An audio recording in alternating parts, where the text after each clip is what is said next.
So you're probably wondering about common knee problems. Well, first of all, we have to really kind of take a look at why do they occur in the first place. And the majority of common knee problems occur because of the way the knee joint is made up.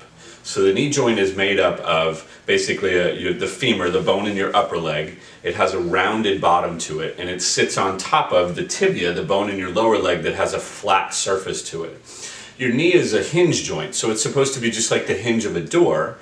But the problem or the difference between the hinge of a door and your knee joint is that there aren't two surfaces that fit into each other and interlock with each other, as the case of a door, but in a knee where they just sit on top of each other. So you have a rounded surface sitting on top of a flat surface, which makes it a very unstable joint, which is why the majority of knee problems get started in the first place. So then we rely on ligaments around the knee to make up for this instability or this deficiency of how our knee joint is made. The ligaments are like ropes, and so when you pull on a rope, it's supposed to be taut, it's supposed to stop, it's not supposed to give or stretch or tear. So you rely on ligaments like your anterior cruciate ligament, your ACL, your PCL or your posterior cruciate ligament, your medial collateral ligament, which is your MCL, or your lateral collateral ligament, your LCL. You rely on those being on the four sides of the knee joint to stop the knee from that flat surface from shifting side to side on that flat surface. But, as we'll talk about, many times that doesn't stop it from happening. Another way that your knee tries to protect itself by design is that it has something inside of it called the meniscus, or what sometimes you might refer to as the cartilage. So the meniscus is a cushion, but it's a concave, it's curved, it's very rounded, and its job is to kind of create more of a curved surface for the femur to fit into that stops it from shifting side to side. But the problem with that is it's a soft tissue, so it doesn't have a whole lot of strength. But it does try to create a little bit of suction in the knee joint. And then the last way that your knee tries to protect itself or make itself more stable is your kneecap or your patella. Your patella is a small bone on the front of your leg right at your knee joint, and it's supposed to track up and down in a groove in the front side of your femur. Unfortunately, all three of those things don't really work very well very often. And what will start to happen is we'll start to get the potential for each of these three common knee problems. And the three common knee problems really come down to problems with the ligaments, problems with the meniscus, or problems with the patella, because one or a combination of those three things start to kind of break down and they don't really do what they're supposed to do. So again, the ligaments are like a rope, and their job is to stabilize and prevent any slippage or any shifting. But let's use, for example, somebody that's stepping off of a curb or going downstairs, or an athlete that comes to a quick stop like a soccer player or a football player. When that quick stop happens, what happens is the femur is actually shifting in one direction or another on that flat surface. Even just with simply stepping off a curb, as you step down, the femur is shifting or looking to shift forward. So it relies on those ligaments, the ACL, the MCL especially, to hold the joint and to keep it from shifting. But over time, those ligaments start to kind of break down. They get pulled on enough from stepping off of enough curbs, or as an athlete coming to enough quick, hard stops. And what can start to happen is that ligament can start to stretch out, or it isn't as strong or as taut as it's supposed to be. Or in the case of an athlete, you come to a hard, quick stop, and the ligament just can't hold all of that forward momentum, and it'll snap. A meniscus injury, so the second common problem with a knee, as you are straightening your knee, so as you're walking, your knee is straightening out, and as it's straightening out to put that foot out in front of you, there's actually about 7 or 8 degrees of rotation of your tibia. Your lower leg bone is rotating at the same time that it's straightening. Well, that repetitive rotation starts to create wear and tear on the meniscus.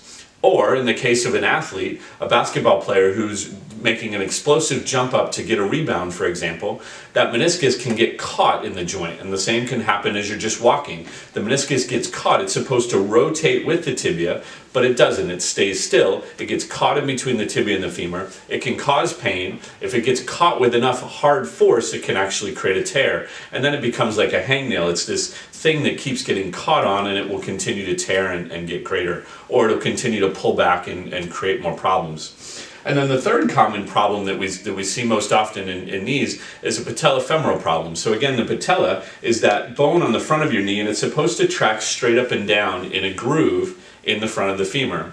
Unfortunately, in the majority of people, it doesn't do that. At the same time it's tracking up and down, it's actually shifting side to side. And that shifting side to side allows the tibia, the lower leg bone, to rotate more. It makes it harder for you to straighten your knee out, etc. But overall, it just creates more of an unstable joint. Again, puts more wear and tear on the meniscus, more wear and tear on the ligaments, and all of these three problems kind of start to intertwine with one another. If you're having any of these problems, any of these three common problems, a ligament injury, a meniscus problem, or a patellofemoral problem, you'll start to develop varying levels of pain in your knee, and that could be sharp pain, it could be stiffness, it could be ache, sore, etc. You'll also start to notice potentially some swelling in the knee. It might be the whole knee, it might be in a specific location. Other things that you could start to feel or start to notice is some popping and cracking that comes and goes with activity, or some stiffness that's there mostly when you're sitting, like if you've been sitting in a movie theater, sitting at your desk, or sitting in the car too long at work, you'll get a lot of stiffness in that knee. Or if you're standing for a period of time, you'll start to get some stiffness in your knee as well. If it progresses and the problem actually gets worse, you can start to have problems fully straightening your knee or bending it as far as you can bend the other knee. You could start to have problems where the knee buckles or gives way, or where it feels like it's very weak when you're standing, or when you're first changing position, or when you're going upstairs. The question we get asked the most is, well, how do I prevent any of these three problems from happening in the first place? Well, the true answer to the question is you need a good balance of strength of all of the muscles around your knee.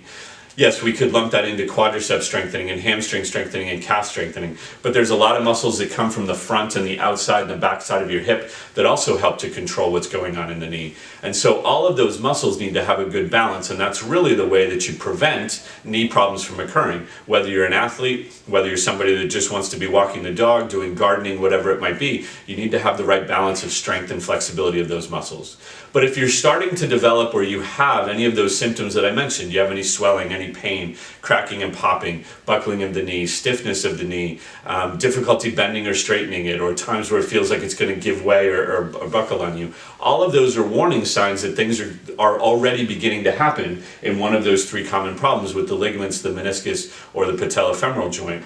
And so what we need to do is you need to get somebody to look at that knee, and that's where an expert physical therapist here at Loudon Sports Therapy Center comes in. We can sit with you, there's a number of special tests that we can do to figure out exactly which or combination of which of those three things you're having problems with. We're going to listen to what your symptoms are like, when you seem to have those symptoms, and it helps us to fit together a picture specific to your knee so that we can figure out, is it a ligament problem, a meniscus problem, patellofemoral problem, or a combination thereof. And most importantly, all three of those things are things that can heal.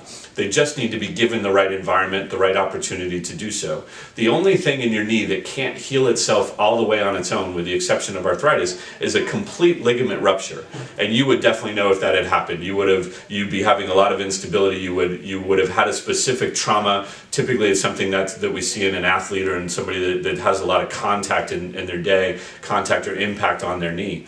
But otherwise, all of those ligament problems, meniscus problems, and patellofemoral problems are all things that if we get you evaluated, we can figure out exactly what's causing your problem and know what we need to do in order to get you started on a plan of care that'll take care of it. So give us a call, let's get you in, let's figure out what's going on with your knee, and we'll help you get it healing and back to doing all the things you want to do.